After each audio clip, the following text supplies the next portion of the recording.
Sri Ramakrishna Kathamrita pocket সংস্করণ প্রথম খণ্ড চতুর্থ পরিচ্ছেদ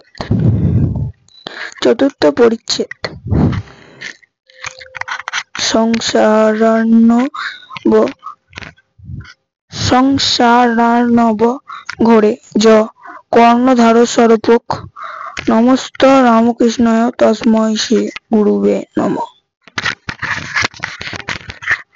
ভক্তির উপায়।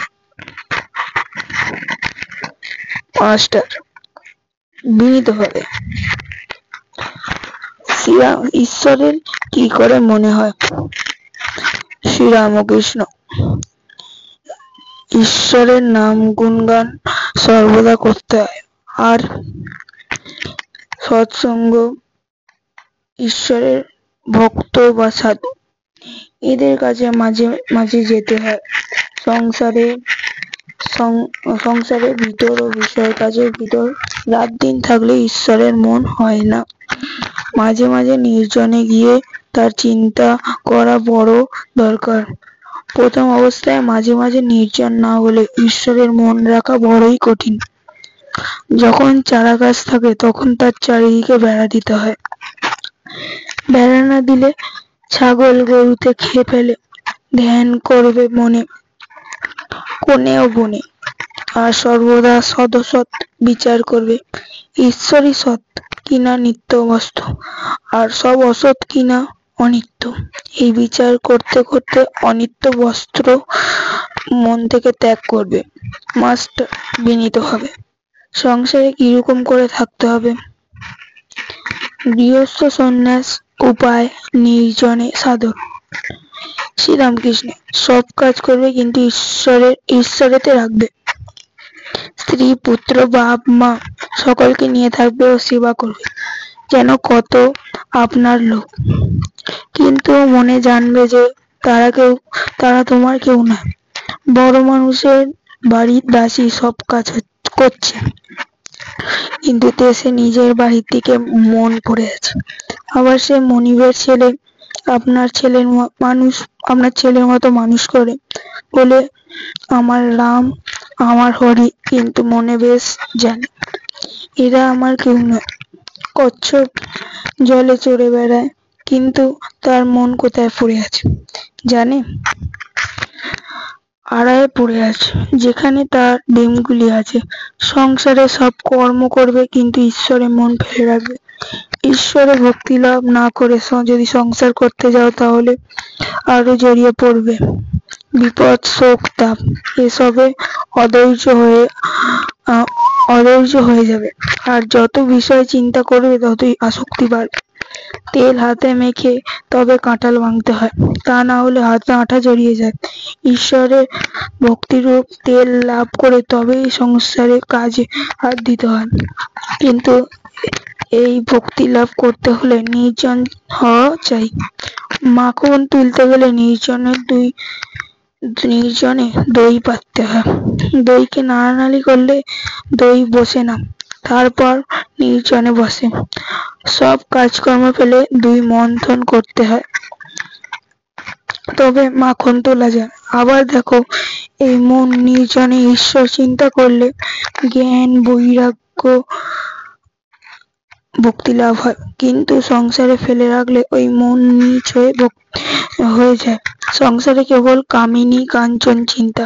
সংসার জল, আর মনটি যেন দুধ।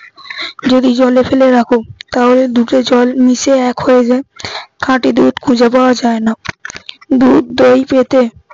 দুধকে দই পেতে মাখন তুলে যদি জলে রাখা হয় তাহলে ভাসে। তাই নির্জনে সাধনা দ্বারা আগে জ্ঞান ভক্তিরূপ মাখন লাভ করবে। সেই মাখন সংসার জলে ফেলে রাখলেই মিশবে না, ভেসে থাকবে। সঙ্গে সঙ্গে বিচার করা খুব দরকার, কামিনী কাঞ্চন অনিত্য।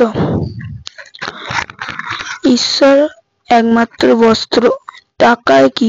ভাত হয়, ডাল হয়, কাপড় হয়, থাকবার জায়গা হয়, এই পর্যন্ত। ভগবান লাভ হয় না, তাই টাকা জীবনের উদ্দেশ্য হতে পারে না। এর নাম বিচার। বুঝেছ মাস্টার? আজ্ঞে হ্যাঁ। প্রবোধচন্দ্রোদয় নাটক আমি সম্প্রতি পড়েছি, তাতে আছে বস্ত্র বিচার। শ্রীরামকৃষ্ণ: হ্যাঁ হ্যাঁ, অস্ত্র বিচার। এই দেখো, টাকা টাকাতেই বা কি আছে, আর সুন্দর দেহেই বা কি আছে? বিচার করো, সুন্দরীর দেহ তো কেবল হাড় মাংস চর্বি মল মূত্র এইসব আছে। এইসব বস্তুতে মানুষ ঈশ্বরকে ছেড়ে কেন মন দেয়, কেন ঈশ্বরকে ভুলে যায়? ঈশ্বর দর্শন উপায়। মাস্টার, ঈশ্বরকে কি দর্শন করা যায়? শ্রীরামকৃষ্ণ: হ্যাঁ, অবশ্যই করা যায়।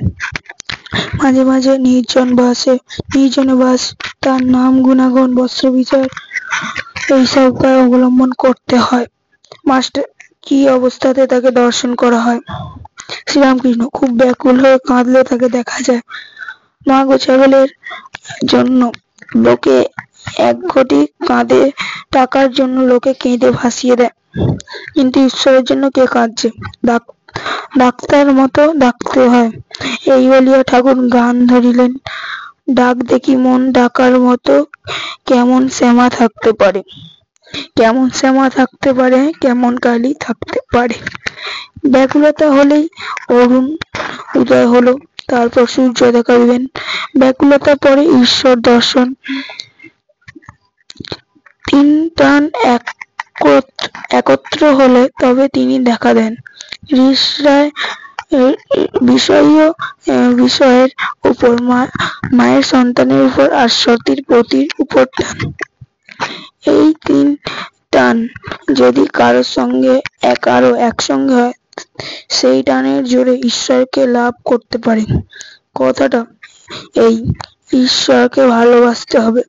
মা যেমন ছেলেকে ভালোবাসে, সতী যেমন পতিকে ভালোবাসে, বিষয়ী যেমন বিষয়কে ভালোবাসে, এই তিনজনের ভালোবাসা, এই তিন টান একত্র হলে যতক্ষণই হয় ততক্ষণই ঈশ্বরকে দিতে পারলে তার দর্শন লাভ হয়।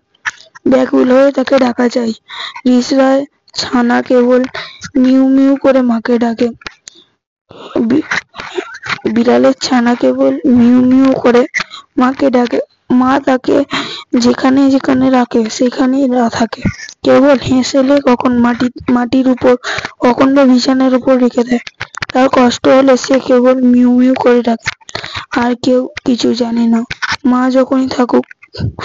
যেখানেই থাকুক এই মিউ মিউ শব্দ শুনে এসে পড়ে।